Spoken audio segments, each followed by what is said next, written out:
सद्गुरू श्री ब्रह्मचैतन्य महाराज गोंदवलेकर यांचं प्रवचन 14 डिसेंबर. नाम घेताना मनात एक परमेश्वरच पाहिजे. खरोखर भगवंताला आपल्या प्रेमाशिवाय दुसऱ्या कशाचीही गरज नाही. ते प्रेम आतून यायला पाहिजे. परंतु परमेश्वराबद्दल खरे प्रेमच उत्पन्न होत नाही असा आपला अनुभव आहे. परमेश्वराला प्रेमाने हाक मारताच येत नाही आपल्याला. मग ती त्याला ऐकू कशी जाणार?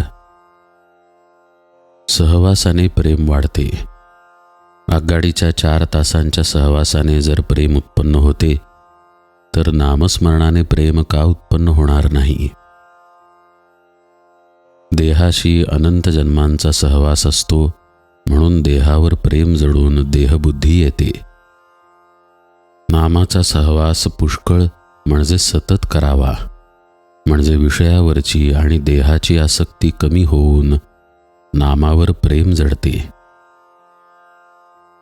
बायको मुलांच्या प्रेमाकरिता आपण केवढा त्याग करतो, मग परमेश्वराच्या शाश्वत सुखाकरिता क्षुद्र वासनांचा त्याग आपण का करू नये? नाम घेत असताना मनात एक परमेश्वरच पाहिजे.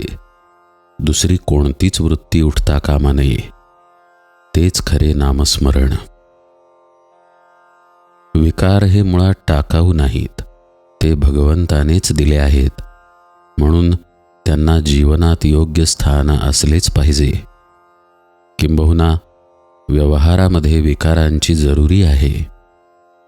मात्र विकारांवर आपण सत्ता गाजवून वापरायला शिकले पाहिजे. विकारांनी आपल्यावर सत्ता गाजवता कामा नये.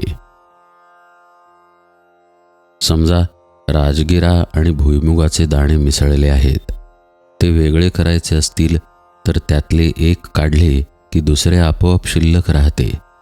शिवाय त्यामध्ये बाहेर काढायला जे सोपे आहे ते आपण काढतो.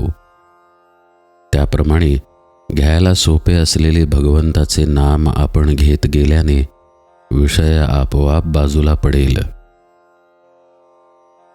दाणे निवडून काढताना थोडासा राजगिरा जरी लागला तरी आपण तो झाडून टाकतो.